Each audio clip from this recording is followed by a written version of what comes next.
नमस्कार बच्चों, 7th class Hindi की कक्षा में आपका स्वागत है। बेटा, हम वसंत पाठ्य पुस्तक के पाठ 2 पढ़ चुके हैं और आज मैं आपको पाठ 3 समझाऊंगी। हिमालय की बेटियां। पाठ का नाम है हिमालय की बेटियां। हिमालय क्या है? हिमालय पर्वत। और उसकी बेटियां किसको कहा है लेखक ने? जो उसमें से नदी निकलती है ना, उसके बारे में बात है। ये नदियाँ जो हैं, जो हिमालय से जितनी भी नदियाँ निकलती हैं, उन सबको लेखक ने हिमालय की बेटियां बोला है, सब नदियों को। और इसके लेखक हैं नागार्जुन। तो अभी इस पाठ के माध्यम से जानेंगे। अभी तक मैंने उन्हें दूर से देखा था, बड़ी गंभीर, शांत, अपने आप में खोई हुई लगती थी। कौन? नदियाँ। संभ्रांत महिला की भांति वे प्रतीत होती थीं। जो सभ्य महिला होती है ना, उस जैसी लगती थी। उनके प्रति मेरे दिल में आदर और श्रद्धा के भाव थे। माँ और दादी, मौसी और मामी जैसे उनको प्यार करते हैं ना, इतने भाव थे, इतने अच्छे भाव थे, इतनी श्रद्धा के भाव थे। माँ और दादी, मौसी और मामी की गोद की तरह उनकी धारा में डुबकियाँ लगाया करता। मैं उसमें ऐसे ही खुश रहता था जैसे माँ दादी की गोद में बैठकर बच्चा खुश होता है, तो उन नदियों की धारा में डुबकी लगाकर मैं इतना ही खुश होता था। परंतु इस बार जब मैं हिमालय के कंधे पर चढ़ा, कंधे पर चढ़ने का मतलब है जब हिमालय पर्वत पर गया, तो वे कुछ और रूप में सामने थीं। कौन? नदियाँ। मैं हैरान था कि यही दुबली पतली गंगा, यही यमुना, यही सतलुज समतल मैदानों में उतरकर विशाल कैसे हो जाती हैं। कि ये जो पतली पतली सी नदियाँ मुझे नज़र आ रही हैं ऊपर से, जो हिमालय से निकलती हैं, तो ये नीचे समतल मैदान में जब सीधे हमारे एरिया में नीचे आ जाती हैं, एक जैसे स्थान पर आ जाती हैं, तो वहाँ ये इतना विशाल रूप कैसे ले लेती हैं, बड़ी फैल कैसे जाती हैं। इनका उछलना और कूदना, खिलखिलाकर लगातार हंसते जाना, इनकी यह भावभंगी, इनका यह उल्लास कहाँ गायब हो जाता है मैदान में जाकर। जब ये खुले मैदान में आ जाती हैं तो ये शोर आना क्यों बंद हो जाता है? लेखक ने उनका मानवीकरण किया है नदियों का और हिमालय का। प्रकृति को मानव का ही रूप देकर इसका पाठ की रचना की है नागार्जुन जी ने। तो उन्होंने कहा कि जो नदियाँ जब पर्वत से निकलती हैं तो शोर होता है ना, कल कल कल कल, पानी की बहुत आवाज़ आती है। तो उन सबको लेखक ने कहा है वो खिलखिलाकर हंस रही हैं नदियाँ, वो अटकलियाँ कर रही हैं। तो वो कहते हैं जब वो नीचे समतल में आ जाती हैं, समतल मैदान में आ जाती हैं, तो वो शोर पानी का बंद हो जाता है। वो तो ऊपर से गिरने में आता था। तो लेखक कहता है कि फिर कहाँ चला जाता है मैदान में आने के बाद वो शोर? किसी लड़की को जब मैं देखता हूँ, किसी कली पर जब मेरा ध्यान अटक जाता है, तब भी इतना कौतूहल और विस्मय नहीं होता। मैं इतना हैरान नहीं होता उनको देखकर जितना कि इन बेटियों की बाल लीला देखकर। जितनी मुझे आज ये नदियाँ बहुत अच्छी लग रही हैं, इनके ये बाल लीला होती हैं जो बचपन में लीलाएं करते हैं बच्चे, कहाँ ये भागी जा रही हैं। तो लेखक कहता है कि पर मैं ये देख रहा हूँ कि ये कहाँ जा रही हैं।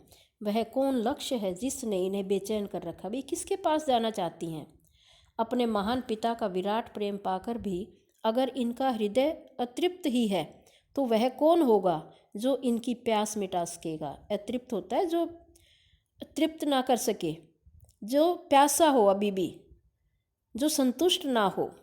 तो ऐसा इतने अच्छे पिता हैं, इनके महान पिता हैं। कौन? किसको कहा है लेखक ने पिता? हिमालय को। तो हिमालय का प्रेम पाकर भी इनका हृदय संतुष्ट क्यों नहीं है? और किसके पास जाएंगी ये? बर्फ जली नंगी पहाड़ियाँ, छोटे छोटे पौधों से भरी घाटियाँ, बंधुर अधित्यकाएँ, सरसब्ज उपत्यकाएँ, ऐसा है इनका लीला निकेतन। खेलते खेलते जब ये जरा दूर निकल जाती हैं, तो देवदार, चीड़, सरो, चिनार, सफ़ेदा, कैल के जंगलों में पहुंचकर शायद इन्हें बीती बातें याद करने का मौका मिल जाता होगा। तो लेखक अपने आप ही सोच रहे हैं कि ये जो घाटियों में जो पहाड़ हैं, जो नंगे पर्वत हैं, किसको कहा है? जिस पर पेड़ पौधे कुछ भी नहीं है पर्वतों पर, उन्हें नंगे पहाड़ियाँ, नंगे पर्वत कहते हैं। और जो घाटियाँ हैं उसमें पेड़ पौधे हैं घाटियों में। तो वो वहाँ से होती हुई उन पेड़ पौधों के पास से समतल एरिया में अपनी बातें याद करने के लिए चली जाती हैं। कौन जाने बूढ़ा हिमालय अपनी नटखट बेटियों के लिए कितना सिर धुनता होगा। भी किसको पता वो कितना परेशान होता होगा अपनी बेटियों के लिए। बड़ी बड़ी चोटियों से जाकर पूछिए तो उत्तर में विराट मौन के सिवाय उनके पास और रखा ही क्या है। आप जो पर्वतों की ऊंची ऊंची चोटियां हैं, आप वहां जाएंगे तो चोटियों पर आपको सन्नाटा ही मिलेगा। सिंधु और ब्रह्मपुत्र ये दो ऐसे नाम हैं जिनके सुनते ही रावी, सतलुज, व्यास, चनाब, झेलम, काबुल, कपिशा, गंगा, यमुना, सरयू, गंडक, कोसी, आप इन सब नदियों के नाम ध्यान से देखेंगे, ये सब नदियां हैं। हिमालय की छोटी बड़ी सभी बेटियां आंखों के सामने नाचने लगती हैं। इसको अंडरलाइन कर लेंगे। ये सारी नदियां हैं जो हिमालय से निकलती हैं, ठीक है। और महानदी हैं ये सिंधु और ब्रह्मपुत्र। वास्तव में सिंधु और ब्रह्मपुत्र स्वयं कुछ नहीं है भाई, वो अपने आप अकेली तो कुछ भी नहीं है। दयालु हिमालय के पिघले हुए दिल की एक एक बूंद न जाने कब से इकट्ठा हो होकर इन दो महानदों के रूप में, अब इस लाइन को ध्यान से सुनेंगे, दयालु हिमालय, जो हिमालय जिसको पिता माना गया है, उसके ऊपर जो बर्फ़ पड़ी है, पिघले हुए दिल का है ना, तो जो बर्फ़ है उसके ऊपर वो पिघल पिघल कर पता नहीं एक एक बूंद कब से जमा होने लग रहा है ये पानी, और तब ये छोटी छोटी नदियों के रूप में नीचे इसमें आकर महानदों के रूप में समुद्र की ओर प्रवाहित होती रही है और एक बड़ी नदी का रूप लेकर समुद्र में आ जाती हैं। छोटी छोटी अनेक नदियाँ मिलती हैं और एक महानदी बनती है, फिर वो समुद्र में आ जाती है। कितना सौभाग्यशाली है वह समुद्र जिसे पर्वतराज हिमालय की इन दो बेटियों का हाथ पकड़ने का श्रेय मिला। तो फिर लेखक कहता है कि वह समुद्र कितना भाग्यशाली है, कितना अच्छा है, वो कितना किस्मत वाला है जिसे हिमालय की दोनों बेटियों का साथ मिला है।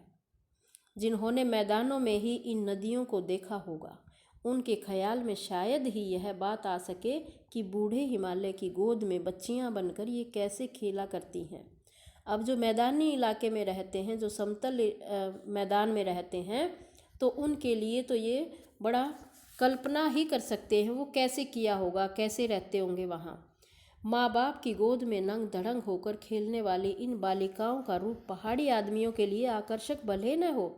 अब लेखक का कहने का मतलब है कि ये जो नदियाँ, जो पहाड़ से, जो पर्वत से नदी बहती हैं, जो पहाड़ी एरिया में जो लोग रहते हैं उनको वो अलग से नहीं लगती, लेकिन हम जो समतल मैदानों से हम घूमने जाते हैं, देखने जाते हैं, तो हमें वो नदियों का दृश्य बहुत अच्छा लगता है, हमें अपनी ओर आकर्षित करता है।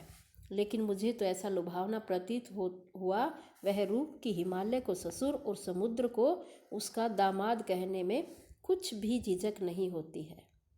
अब लेखक ने कल्पना की है कि मुझे तो ऐसे लगता है कि वो जो दोनों बेटियां, कौन, सिंधु और ब्रह्मपुत्र महानदी जो हैं, वो समुद्र में आकर मिल गई हैं, तो समुद्र हिमालय का दामाद हो गया है। मैं तो ऐसा मानता हूँ, मुझे तो ऐसा लगता है, मुझे ऐसे मानने में कोई झिझक नहीं है।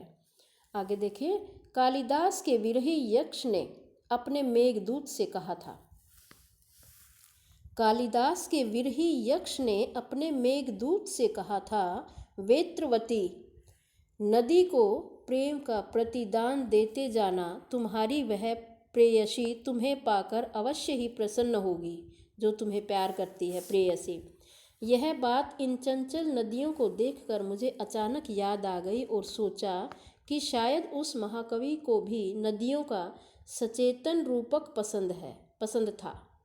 दरअसल जो भी कोई नदियों को पहाड़ी घाटियों और समतल आंगनों के मैदानों में जुदा जुदा शक्लों में देखेगा, कि ऊपर पहाड़ी एरिया में भी देखे और नीचे समतल आंगन में भी देखे, वह इसी नतीजे पर पहुंचेगा, उसे ऐसा ही लगेगा। काका कालेलकर ने नदियों को लोक माता कहा है। काका कालेलकर ने, अगर प्रश्न आपका आए कि नदियों को लोक माता किसने कहा है, काका कालेलकर ने, ये भी लेखक हैं। किंतु माता बनने से पहले यदि हम इन्हें बेटियों के रूप में देख लें तो क्या हर्ज है। और थोड़ा आगे चलिए, इन्हीं में अगर हम प्रेयसी की भावना करें तो कैसे रहेगा, कि प्रेम करने वाली माने तो कैसा रहेगा। ममता का एक और भी धागा है जिसे हम इनके साथ जोड़ सकते हैं। बहन का स्थान कितने कवियों ने इन नदियों को दिया है। अब लेखक कहते हैं हम इन्हें बहन भी मान सकते हैं, प्रेयसी भी मान सकते हैं, माता भी मान सकते हैं, बेटी भी मान सकते हैं। एक दिन मेरी भी ऐसी भावना हुई थी। थोरलिंग तिब्बत की बात है, मन उचट गया था, तबीयत ढीली थी। सतलज के किनारे जाकर बैठ गया। दोपहर का समय था। सतलुज नदी के किनारे पैर लटका दिए पानी में। थोड़ी ही देर में उस प्रगतिशील जल ने असर डाला। तन और मन ताज़ा हो गया। जो तो लगा मैं गुनगुनाने, जय हो सतलुज बहन तुम्हारी, लीला अचरज बहन तुम्हारी। तो लेखक ने क्या कहा उसे? बहन। नदियों को क्या, सतलुज नदी को क्या कहा? बहन। हुआ मुदित मन हटा खुमारी, जाऊं मैं तुम पर बलिहारी। तुम बेटी यह बाप हिमालय, चिंतित पर चुपचाप हिमालय।